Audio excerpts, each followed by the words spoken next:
Okay. Good morning. Thank you all for joining us for our education town hall. We are also going to do public comment today for our proposed rulemaking package. So I know everyone is so tired of hearing about this from me because I feel like we've been in rulemaking forever. And today, but our 5-year rule review, we have published our proposed rules with the Secretary of State. I have opted to do a public comment period for twice the length of the statutory time. So the statutory time is that you have to have 30 days of public comment. I really do want to hear from everyone. I've extended that to a 60-day public comment period. We emailed all licensees and all of our contacts already with a link to the Secretary of State's rule package. Hi, thanks for joining us. And I am going to go ahead and open up comments on our rule package to anybody in the room. If you did already submit your comments, I do want you to know we went through them, every single one of them, and discussed it, and we did make modifications based off of the previous public comment period. So, and those are the ones that have been now published as the proposed rulemaking package. So anybody in the room with any comments on the rulemaking package? Because you're all tired of hearing me say it. Okay, I know it's been like every meeting for a long time. Okay, anybody online joining us on Google Meets with any comments for us on our proposed rulemaking package? Okay, a lot. No. If you want to use your hand raise option at the bottom of Google Meet, you'll move to the front of the list and we can have you unmute your mic if you have any comments. And if you don't have any comments today, I'm going to give you Assistant Commissioner's email address too. So if something strikes you, 15 minutes from now, I want you to know who to email at the department. Or even if you used our message center, we would get it to the right person. But I saw one hand go up. Tim Keller. Tim Keller, you've got the floor. Unmute. Oh, Tim, we can't hear you.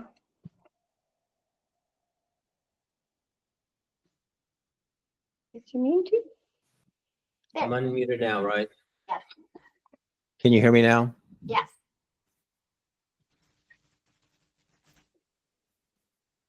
Can you hear me now? Yes. Okay. I wasn't sure. I have a question regarding advertising and disclosure as it relates to, let me get on my screen here. As it relates to R428-101,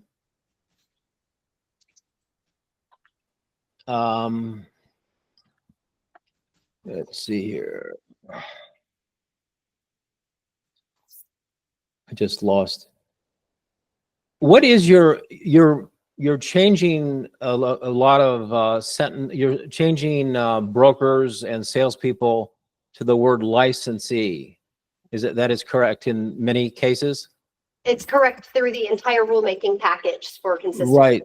So my question is this: what is your intent? Because I've been teaching for 50 years, and it's always been a question from students who want to know if they have to disclose if they're licensed, if in a purchase contract, if they're inactive.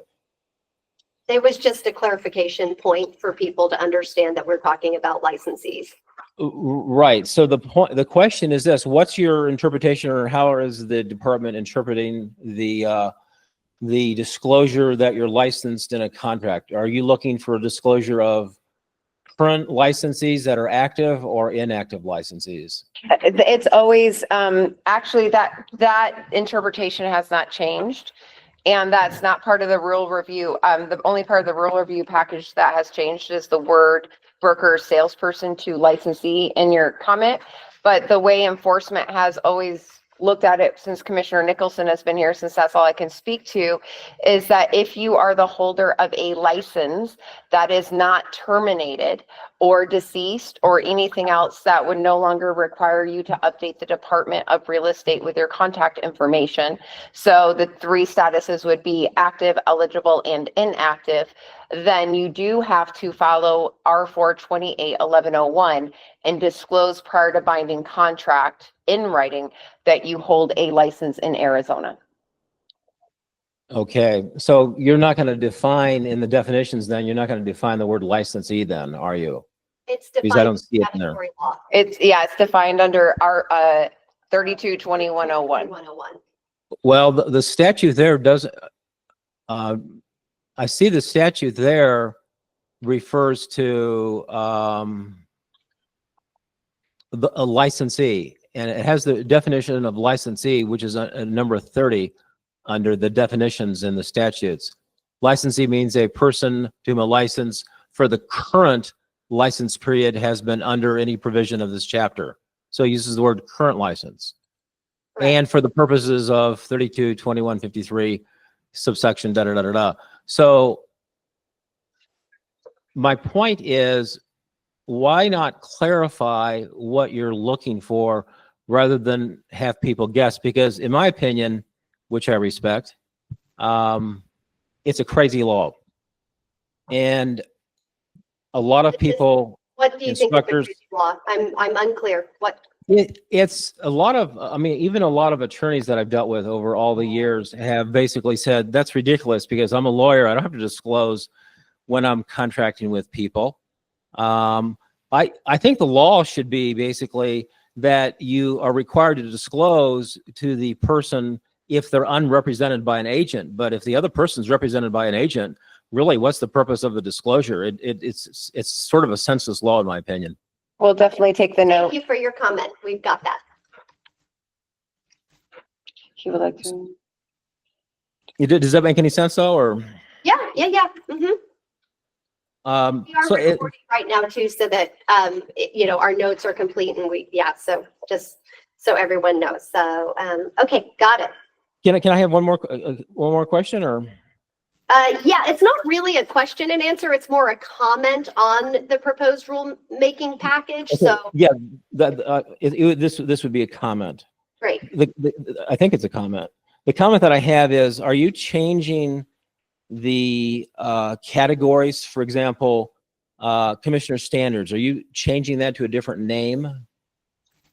Yes, we are, and we have received comments on that, and I think there could be a slight modification for clarification based off of one of the comments that we already have received. But yes, due to a lot of feedback and people thinking that courses were overlapping over two different categories, we are trying to better define. Okay, that was a concern then that I've had with others then. Okay, I think that does it for me. I appreciate it. Thank you. Anyone else? Becky Ryan. Becky Ryan, you've got the floor. Hello. I was one of the people that made extensive comments, and I would just like to thank you for considering many of them. There is one that I still have kind of a concern with, and that is the timeline that is in rule for approval of a distance learning class. So if you take the 30 days for administrative review and then the additional 90 days for the substantive review, that's 4 months before we can get new information out to the licensees. And as all of you know, more and more and more people are taking distance learning classes. I'm wondering if there's any possibility of an adjustment to those timelines. No, it's not part of our rulemaking package. We did not touch the timelines that were previously established, and we can't do that now because that would be a substantive change. And so the only way to look at that would be if there's a whole bunch of interest from people to say, yeah, we all want to get together and change those timelines that are in rule, we would have to embark into special rulemaking for that. Okay, thank you. You're welcome. And anyone else? Okay, thank you guys. Oh, I heard a ding. Oh, that was my computer. Oh, it was Mandy's computer. Never mind. Oh, Judy Lowe. Judy Lowe, you've got the floor.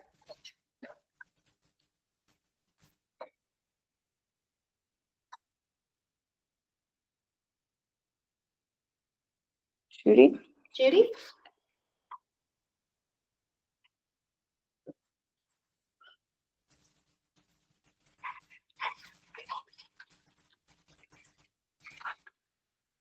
Let's see, just waiting. While we wait for Judy to come on camera or unmute, I want to go ahead and give you Liz Recchia's email address. Liz is our assistant commissioner in charge of rulemaking. So if something does occur to you in our 60-day public comment period, send her an email, please. Her email is LRECCHIA@azre.gov. And I'm going to say it one more time for everybody. It's LRECCHIA@azre.gov. And Rhea, will you drop that in the chat? I think you already did. Yes, I will. She will. And so we'll also drop that in the chat for everybody there. And then for anybody in this room, if you feel like you didn't get that, don't, grab us before we log out. All right, Judy, great to see you. Oh, it's still on Oh, mute, you're Judy. muted. We see you, but we don't hear you. Can There you you hear go. me now? We can hear you. Oh, good. First, I'd like to say thanks to the ADRE staff for all of the work that that has been put into what is their proposed rule package. One thing that I would like to ask, or actually two things. I'm sure that everyone on staff, but I didn't know whether all of the participants today realize that the rulemaking process is a very structured and outlined process for both the agency to follow and for we as licensees to remember as we move through. And in ARS 41-1038, I'm going to read it. It's very, very short. An agency may not make any new rule that would increase existing regulatory restraints or burdens on the free exercise of property rights or the freedom to engage in an otherwise lawful business or occupation unless the rule is either of the following. Number one, a component of a comprehensive effort to reduce regulatory restraints and burdens. And number two, necessary to implement statutes or required by a final court order or decision. And then ARS 1093-01 states, an agency shall limit all occupational regulations to regulations that are demonstrated to be necessary to specifically fulfill a public health, safety, or welfare concern. So as we do our reviews from a licensee's perspective, let's keep those two statutes in mind. There's a whole title around it, Title 41, that can be reviewed as well. And thank you once again for all you've done, and thank you for allowing me to comment. No, we appreciate it. That's a lot of the comments that were given to us previously.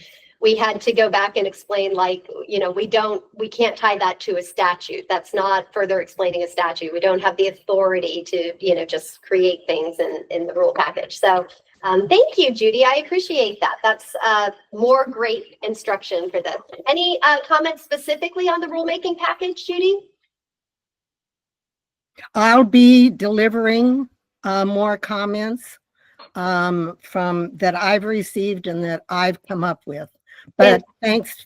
And while we have you, or while you have me, because I'll be leaving in a few minutes, what is the time frame? What is the cutoff date for comments to be received and acted on? We just opened and announced on May 9th. Yeah. And so we're doing it for 60 days. Yeah, we opened on May 9th and we're doing it for 60 days. I don't have that in my head. It should be off the top July of my 9th. head. Yeah, but The business day. yeah, if is Liz online, she might be able to chat it to you or something. But No, yeah, but that's all right. 60 I'll days look from it up. May 9th. And again, that's twice the statutory period for holding comments, because our intention is very much to work with this industry and put forward the best work for the real estate industry and the people of Arizona. So we want to give everyone time. Also, it's a lot. There's a lot there. And so we wanted to allow time. This isn't a rule package that's just, 1 or 2 pages thick. It's pretty thick. All right. Any other comments?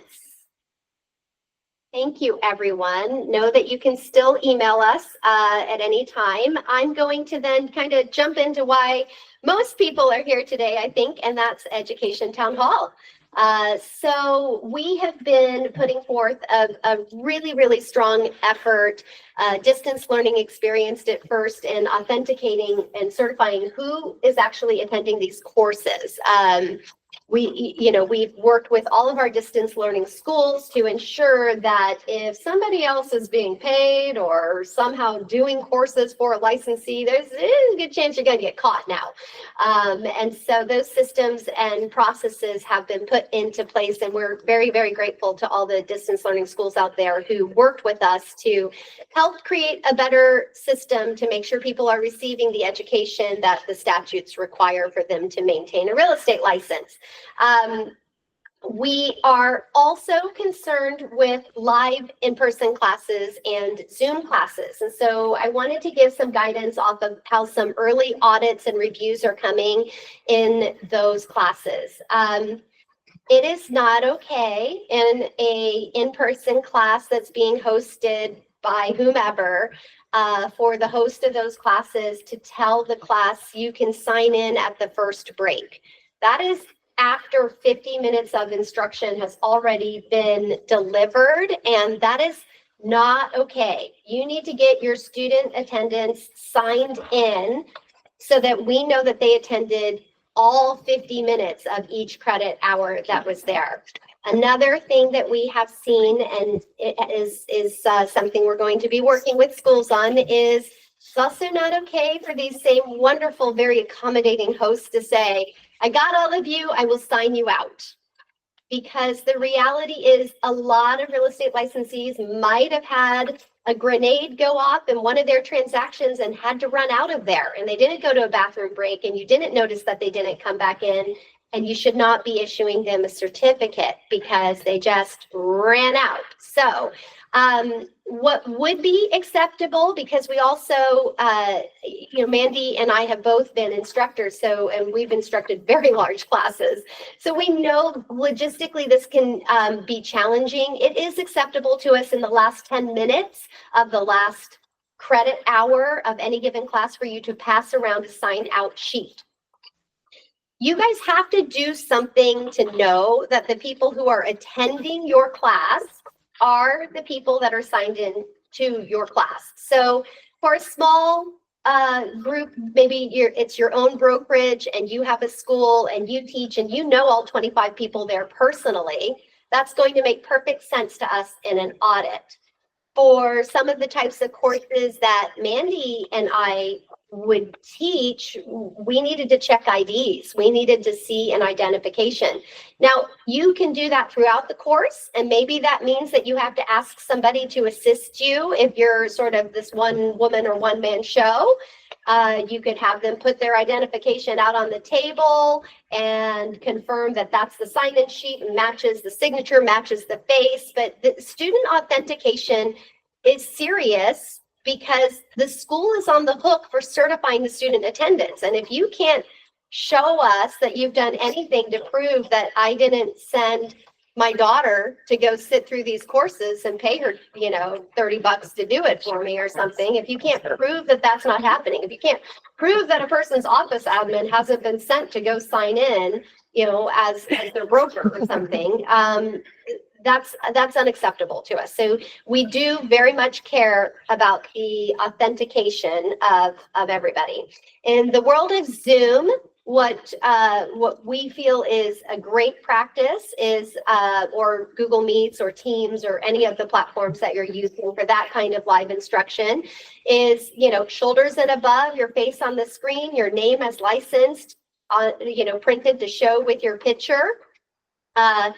and then using the chat. So the chat to say everybody needs to sign in by dropping your name into the chat. The chat should match the pictures, and the picture, we would like you to take a snipping or a snapshot of your gallery views. And so that way we have a picture of the person and we have the chat. The Department of Real Estate has identifying information on file. So when we're auditing, we can easily audit and say, these are actually the people that match the identifications at the Department of Real Estate. And that should be done after every break as well. So not just at the beginning of class. Anytime that you tell everybody that, okay, you're all going to leave and then everybody's going to come back, you have to go through that exercise again. And then the only other thing for in-person and those host remotes, a lot of times you guys have sponsors that have their little commercials. I know how this works. That's not instructional time. That's not something, I don't think we've approved any outlines at the Department of Real Estate that say like 15 minutes or, 10 minutes of advertising of the lender and the home inspector and the home warranty company. So time that out correctly, not to be part of your instructional time. And follow that course outline. We expect you to deliver the content that is on your course outline, and that you've told the department that, hey, if you certify this, if you give us that certificate for CE, this is what we're going to teach. And so those are the things that we wanted to kind of proactively say. If you need to change any policies or procedures, or if you need to get a little bit back on the horse of enforcing things, you guys are our partners in quality education. And it's 50 minutes. It's a statutory requirement. 50 minutes is 50 minutes. And so just really watch out. I know people are trying to be helpful, but as school administrators and instructors, if somebody says, I'll sign everybody out, I really do need you to say, no, we'll pass around the sign out sheet and everybody needs to sign themselves out, so that we have accurate records of who is attending. Thank you, Michelle. I appreciate the love. With that, I'm going to hand it over to Kathy. Michelle Cunningham's on that is awesome. So Kathy, I'm going to hand it over to you to go over some additional things. Yes. So thank you everyone for being here. I'm Kathy Van Fredenberg. I've talked to just about all of you, so it's nice to be in the same room and see you remotely.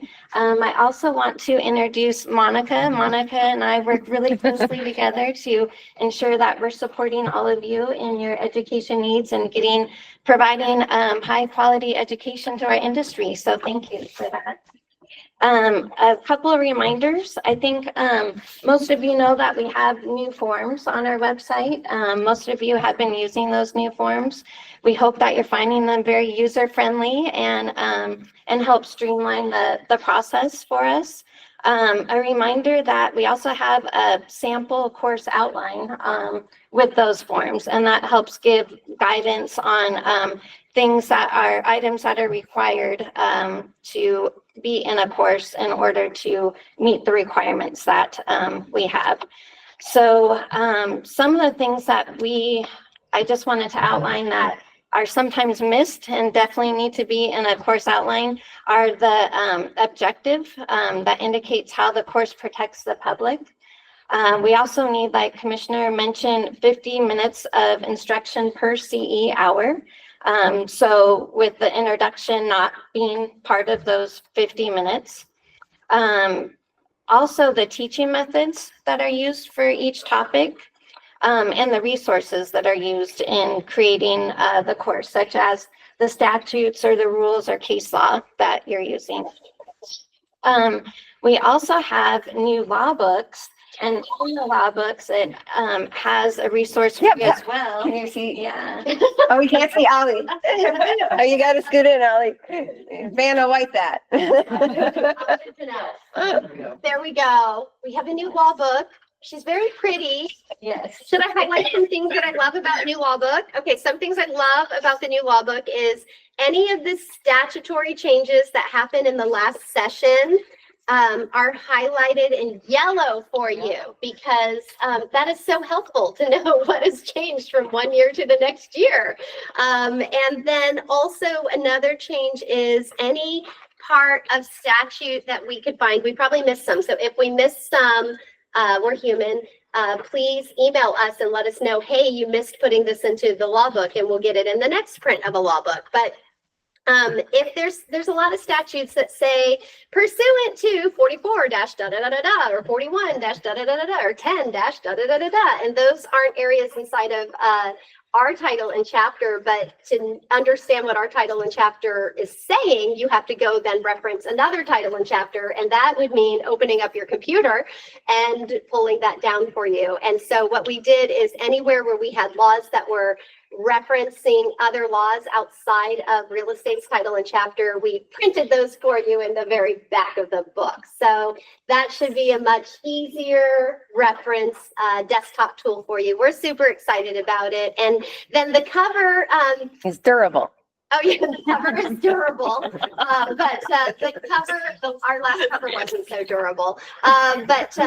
This cover is very durable, but the artwork, we actually emailed out all of the staff at ADRE, and we had a little, hey guys, vote for the next cover of the law book, because the law book is on most of our staff's desk, and so they got to look at it every day. And this was the beautiful Arizona picture that they chose. So that's how that came to be. And a book can be yours for $24.99. Shipping is $7, but you can order them through the message center. If you would like to come down, you can save that $7, and we would love to see your smiling face. But make sure to let us know, because you do need to check in with security, and you need to be on the calendar. But somebody bought 10 yesterday. We have 500 to sell, so let's do this thing. I think Jenny bought, I bought 50. yeah. Jenny. Okay, Jenny's winning. Not a competition or anything. 51. Pictures inside. There's no picture. Ali, I was gonna put your picture inside and say, be more like Ali Al-Asadi, but then they said I couldn't do that. I'm sorry.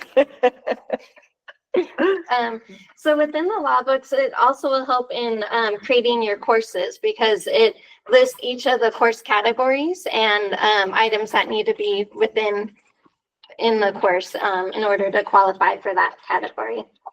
So, and then another thing.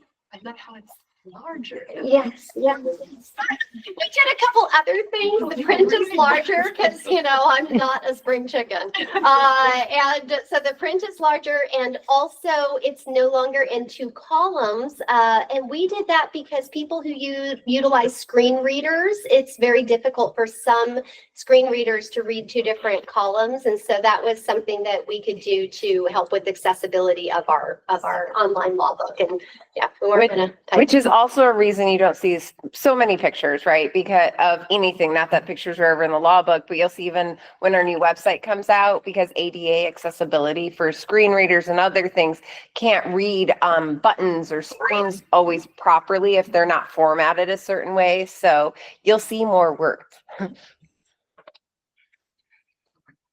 And I also want to mention that we are getting out and observing, monitoring your courses more often now. So I like being able to go into your classrooms or log in, host remotely, or do distance learning. And so us in our department do that. We also have volunteer course monitors. And so it's really important when you send in your course for approval, if you can give us that login information, so that we have that if someone from the department or a volunteer is monitoring the class. So we really appreciate that.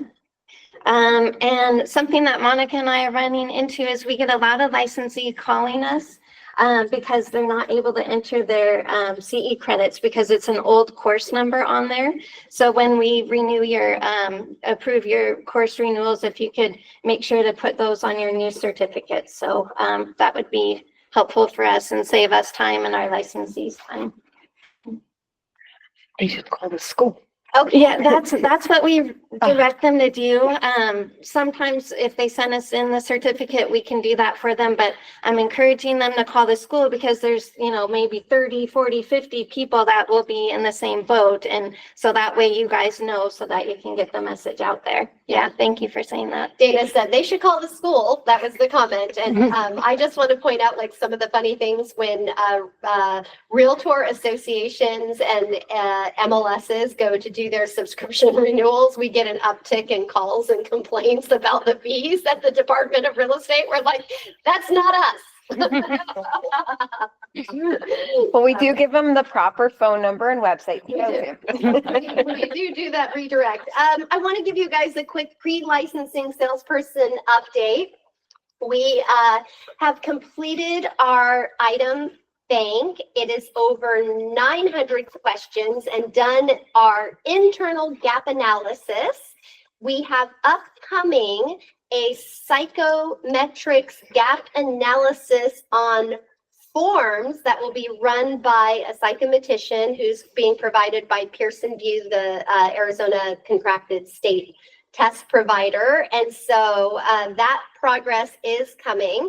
All of you will be able to expect an enormously detailed content outline and plenty of time in a rollout period before there's transitions. And we have every intention of when it's ready to roll, working with all of our providers, all of our pre-licensing schools to make sure that we have a very, very smooth rollout and we're not leaving any students behind, that we do this as cleanly and fairly as possible to all candidates and all schools that are out there. And Mandy, you've got my last bullet point. Water. We do, and Danielle Story is on the call today, which is really exciting. So for anybody who's currently hosting water courses, such as the water course that we rolled out, ASU noticed, and they said, hey, at least Danielle noticed, and she said, hey, how do we help? How can we pair with the department, ADWR, ADEQ, and help education get to a new quality of education to make sure people understand what they're looking at? So ASU's Water Initiative Program, which Danielle's in charge of, and I'll turn it over to her in a second, came in and saw us and came up with all these great ideas on how to help us improve, create more instructor development workshops in these areas, and overall increase the water quality courses. And she and her team will be reaching out to schools asking for participation and saying, hey, we want to hear from you on how we can help. We want to hear your feedback. We want to create a way to make it so the educators and the students learning receive enough information to give proper, reasonable skill and care. So with that, Danielle, would you like to go off mic? Off mute on mic. Thank you. Yes. Thank you, Mandy. Hi, everyone.